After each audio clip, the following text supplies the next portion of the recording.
In a clash that transcends generations, a New York arena is set ablaze with a battle rap icon squaring off against an electric, relentless force, an eagerly anticipated battle with high stakes, massive implications that promises a fusion of old school, new school. Need to learn though, right?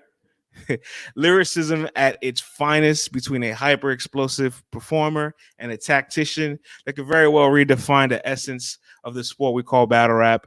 And now that I finished with my preamble, you know what we're here for. Murda Mook versus Nu Jerzey Twork was announced for Homecoming 2 going down December 10th. Shout out to URL for this. This is a big, big battle. It is going down. My name is France. I'm your host of the Let's Talk Battle Rap podcast. You can follow the show at LTBR Podcast on all social media. Log on to letstalkbattlrap.com for all your latest stats, facts, news, and editorial coverage. Let's get right into it, man. You know what I'm saying? It's going down. Murda Mook versus Nu Jerzey Twork. I'm so excited for this. You know, I've been all over the world for battle rap. Personally, I love watching it from home the most, but ain't nothing like an event in New York. The energy and the atmosphere is special. It's different. Legacies are made here, and you know it feeds my New York soul. I'm biased. I'm sorry. You know what I'm saying? It's nostalgic. It's nostalgic. Uh, so much to talk about with this battle, man. You know, first and foremost, if you know, you know. This is actually the third time they're battling, right? Because they got the 2-on-2, and then they got the impersonation battle. Shout outs to Appa and Kai, you know what I'm saying, back in those Twitter space battle days. In all seriousness, though, they do have some history because prior to the 2-on-2 battle, you can point to various blogs or interviews where Twork is downplaying Murda Mook's pen. You know, Mook is responding to all the comments of Twork downplaying it, but we don't even got to go that far back just yet. Okay, let's stick to this year. Summer Madness 13, Houston. Right before Nu Jerzey Twork sets to go on the stage to battle Hollow the Don, in the back you got Anwar, and he bumps into Murda Mook. Anwar's Nu Jerzey Twork's manager, if you don't know. So Mook goes to Anwar and is like, you know, can't you see your man? Can't you see what your man does today? You know what I'm saying? And Anwar, you know, it's just like, what you mean by that? And Mook's like, you know, he might be next. He might be next. And Anwar didn't take it serious for a moment. Anwar thought, you know, he was just, you know, he's like, whatever. But little and behold, once you watch the footage of Nu Jerzey Twork versus Hollow the Don, who's standing front row and center right next to Smack? Mr. Jonathan Ankrum himself, you know, and in the first round of Twork's performance against Hollow, when he's landing some of his big haymakers and he's got this slow flow cooking where he's kind of dissecting Hollow and he really gets the crowd engaged and he lands a dyslexic bar. The camera pans to Mook just smiling and laughing in 4K, you know, and then after the battle, there is an interview on 15 Minutes of Fame where you can see Mook go to Anwar again. He says to Anwar, end quote, when I battled Tay-Rock, I was scared. When I battled Geechee, I was scared. Nu Jerzey Twork terrifies me. I'm scared of him. So obviously that's giving an utmost respect to Twork because we all had a lot of doubts for Murda Mook. At least I did. You know what I'm saying? I had a lot of doubts for Murda Mook going into both those battles against Tay-Rock and Geechee. And here he is again, just saying how much motivation and fear an opponent like Twork brings. They're very similar to those two. So will the result render the same? You know, to be determined. But are y'all paying attention to what's going on over there with Nu Jerzey Tworks 2023? Okay. Earlier this year in multiple podcasts, when I kept talking about people in the Cody race, right? People that are front runners, people that are contenders, I kept saying, do not leave Nu Jerzey Twork's name out of it. You know, some people at LTBR, I'm not going to say their names, back in September, you know what I'm saying? They was telling me, it can't really close the gap. You know, it's just this, you know, it's one person in the lead. And I'm like, pump the brakes there for a minute, man. 2023 is Nu Jerzey Twork's most complete and best year of his career. He has displayed a massive level of maturity and discipline from the way he has prepared and performed in these battles. And it doesn't even matter the opponent because he's given this level of respect to all tiers. You could look at his years, starts out with Nex and Coffee, right? He also has some small league battles and some different circuits. And then, you know, he takes on somebody like Chef Trez, who obviously is also one of the 5 best guys this year. And then his last 4 battles in a row are all GOATs. Holler Dawn on Summer Madness. New Jazz on Emerson Kennedy's platform. He's going out to London to battle Shoddy Horror, and he's coming back to battle Murda Mook in New York, and that's going to be his third consecutive headliner against his fourth GOAT in a row. This is an impeccable resume, and this is just a testament to how dedicated he's been all year. And I want to share the story. In 2022, the end of the year last year, at the Outside One event where Tay-Rock battled Snake Eyes. Before those battles went down, you had the light work battles, right? So Nu Jerzey Twork battle Red that day. And I had to talk with Twork. I was just, giving him props for his real sick battle. I was in the building for that, and we were talking about it. He said, he thinks he can make a Cody list this year with the way he closed out. But he said he's really determined to go for Cody next year, And I thought that was really interesting because from the few years he's ranked within the top 20, we've always felt like he was in a spot that was lower than what he was supposed to be because of, his own mishaps. But his performance and his resume was always good enough to keep him in a top spot for Cody. So to hear him say he actually wanted to go for it was very, it was like profound to hear. It's like, okay, cool. That's dope. I'm excited that you have this goal in mind. And then after the next battle, he had this whole mindset of, after every battle, I ain't talking. I'm going to let the work speak for itself. I ain't doing no interviews. I'm going MIA after the battle. I'm going to let the performance speak and y'all deal with it. And for 3 or 4 performances in a row, we had him as a top-rated performer. You can go to the website. We've been tracking this all year long. This guy has been in a very, very, very consistent bag, which I could personally say I'm proud of. I like how Jazz says, this is your 7th year now you in this bag, which is funny. But he's here now. It's arrived. And it's very dangerous, and it's consistently performing at a high level against good competition, very good competition. Now, for the actual battle, though, this is difficult, man, because I just feel like Murda Mook had his career high performance in this exact situation, Homecoming 1 against Geechee Gotti.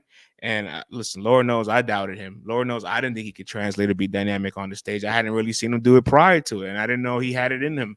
Something clicked. He figured out how to add some more performance. The writing style got a little bit more ignorant. It got, we got some more punches. We got some more gun bars. We got to it a little faster. Got to the point where he even found himself having the crowd jump prematurely before he completed setup. He was in his bag against Geechee Gotti. And I want to say that, when you look at the Geechee Gotti battle and the Big K battle, the glaring difference, obviously, the opponent and the environment. But in that blue room, all the bars that Murda Mook had that probably didn't necessarily resonate or felt flat, at least in this New York crowd, he has the ability to have so much momentum from the audience and his performance and his presence that it can compensate for any of those lines that may not really necessarily be potent or hit or connect with the crowd or his opponent. And I don't know. I don't necessarily know if he can surpass the peak of that battle. Now there's expectations, you know what I'm saying? Now we really have to see, okay, can you be better than the Geechee battle? But what I think he could definitely do is be at an even level for all 3 rounds that makes it very, very difficult and very challenging. You know what I'm saying? So I think he's figured out exactly what works on that type of stage, in that type of environment. And with somebody like Twork, he has so much to say. In fact, I actually want to talk a little bit about what Murda Mook said to Nu Jerzey Twork in their face-off at the 2-on-2 2 years ago, because it was really interesting how he views his style. Let's listen to this clip here of Murda Mook talking about how he analyzes Twork style. Yeah, I'm just saying I never seen him. I'm never saying he wasn't prepared. I just said I never seen him prepared. That's it. But he's I like his raps. I like he entertaining rap. I like it. He's a rapidy rap nigga. He know how to rap words. He know how to put lines together, make metaphors, do shit like that. But he never ever said no shit to me that was real life. I just felt oh, that was fire. Bar. It was a bar. Oh, that is fire. He know how to put some shit together. Boom, boom, make it a bar hard. But when there's something that hits you, I never heard him say nothing that hit. They'd be like, damn, that was some real shit. Never heard him say nothing like that. He maybe, he could He give you like ahs, not no oohs. Nah, he don't even know oohs. Fuck a ooh. He don't give you no. Ooh, He don't give you no. None of that. See, I thought that was interesting because Twerk has this bag where sometimes he gets in this real talk struggle substance bag. You don't see it a lot, but you can date back to maybe like the chess battle when he's just like, my homie did a 7-year bid and got poked on his road. They told him it was death for jail, and he got both. And fast forward to the jazz battle where he talks about his homie passing away for the Dougie battle. He had a strong right and had a weak left. Like, he can get into that bag, and when he does, it's special because Twerk has a story. He has a lot to say. He's been through a lot. You know what I'm saying? So there's experiences there that I actually am very intrigued to hear a little bit more of. Obviously, Murda Mook is all about substance. He's all about finding ways to really tear his opponent down, break them down, and make us look at him differently, which is what he did successfully against Rock and Geechee Gotti. Can he do it successfully against Twerk? Listen, I have no doubts that Mook will be good in this battle. The onus is more on Twerk, I think, because if you go down the list of categories here, performance, punchlines, delivery, haymakers, presence, rebuttaling. I'm pretty sure you go down the list of attributes, you're probably going to check more boxes off for Twerk than for Mook. And so, like, if Twerk is rolling and he's in his bag and he lands a strapped in, like, how does Mook answer that? Like, I don't necessarily know how does he answer that calling. The counter is, what if, Twerk overthinks it? What if he kind of does that slow flow again or switches it up or kind of deviates from some of the stuff that he does, or because he has such a array of things in his skill set that he doesn't necessarily structure it in the way that's most effective. One thing that Mook is really going to focus on is structure. You know what I'm saying? So I think the onus is a lot on Twerk for this battle because I could point to maybe his real sick battle most recently. I don't know a lot of people that can just beat that type of performance. Sick did amazing.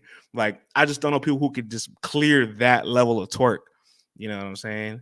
And he can very well bring that. This is his first time on a New York stage since Summer Impact Reloaded. That's a 2-on-2. But if you go back to his 1-on-1s, he hasn't been on the New York stage since 2017, man. So it's been a little minute. So he also wants to recognize that. And because it's in New York, that it's still advantageous to Mook because I guess he's very comfortable here. But New York and New Jersey, they're one and the same, right? And I say we because I'm from New Jersey now. So as deep as Harlem will be in the building, Jersey will be as equally deep in there as well. Make no mistake. I'm very, very intrigued by this battle because, there's a Cody on the line here Twerk still has to handle business with Shotty hard. Let's make sure we cross our dots and what's the cross our T's and dot our I's. Make sure he handles business there first because without that, still incomplete, I guess. But he has a very real chance to seal the deal and accomplish his goal that he set out a year ago. I'm very excited about it. And I think Murda Mook is a very difficult assignment in New York, one that I don't think many people can conquer. But if there's anybody that can handle this obstacle, it would be Twerk. Man, I was very conflicted with this battle because the more I kept talking it out longer and longer, the more I kept switching my opinion because there's moments where I feel like, I still don't necessarily know how I feel about Twerk being the last performer at the end of the night, where he has to be the one to reinvigorate the crowd. I've seen him go last a couple times in his career and didn't necessarily get the crowd as involved as he would have liked. But then there's also the element of I think his pen is better than Mook's, so I think he's less likely to airball than Mook. You know what I'm saying? And it's just a lot, man. Also, can he change the perception for me to see Mook differently? Because there's moments, I guess you go back to that 2-on-2, very brief moment when Twerk had the ISO in the second round, and he's kind of like, "You can't be a man, I can't be a fan." And while the whole premise of the angle, some of it didn't register, a lot of it did still. Like when he had you said I choked in the battle, you got choked in the battle, big difference. That was hard. The big pimping line was hard. Some of the other lines didn't necessarily hit, but the point is he can find something to talk to Mook about. And obviously Mook can find a lot to talk to Twork about. You know what I'm saying? And it's still all very effective. So it's a very, very, very strategic, interesting battle. Ultimately, there's just the fundamental aspect that I stick to when it comes to these kind of battles. When you have an explosive person on the stage, explosive performer versus a strategist / angler, you know what I'm saying? Mook is one of the best anglers. I take the explosion over the person trying to break the person down. Like there's many instances where I feel like that is the scenario that supersedes the person just trying to talk to you. But you know, the component that makes this tricky is that Twork can do it all, you know, and because he can do it all, I want to know exactly what part of it does he put together and where does he put it together at, you know what I'm saying? Ultimately, if he's himself, which we know him to be, or he's a version of we've seen in the past, you can point to the Tay-Rock battle, the Real Sick battle. You can point to a handful of performances that I just be like, I don't necessarily know what the best version of Mook can do against this level of Twork. So, and a lot of people in media going with Twork. So I really wanted to zag too. I really wanted to zag, and my New York soul wants to go with Mook. I'm tired of doubting him. I'm tired of being on the wrong side of things. You know what I'm saying? I doubted him with Rock, doubted him with Geechee. This time around, I actually believe in him. It's just the person he's battling is arguably the best battler so far this year. You know what I'm saying? So it makes it very, very difficult. But we're gonna chop it up some more with my man Vlad on Monday, and we're doing the Twitter space tonight at 8 p.m. Eastern Standard Time. So we haven't been in the spaces in about 2 months. Pull up on us so that we could hear a variety of opinions from the people. I can't wait to hear this, man. The people that are very pro Big K. I know who you guys are rooting for. Yep. I know who you guys are rooting for. And the people that are very pro New Era, I know who you guys are rooting for. Or the people that are just tired of doubting Mook after he proved you guys wrong with the Tay-Rock and Geechee battle, which is also respectable. I was conflicted, man. I was very conflicted. But I'm gonna stick to my fundamental value of just taking the person that's more explosive than the strategist on a big stage, especially in this magnitude of this moment where this is legacy defining, career defining, and can really, really, really shape a great milestone in Twork's career. That's all for me today, man. Enjoy this monologue podcast / blog. We'll see you guys in the spaces tonight. Let's talk battlerapp.com. We out of here.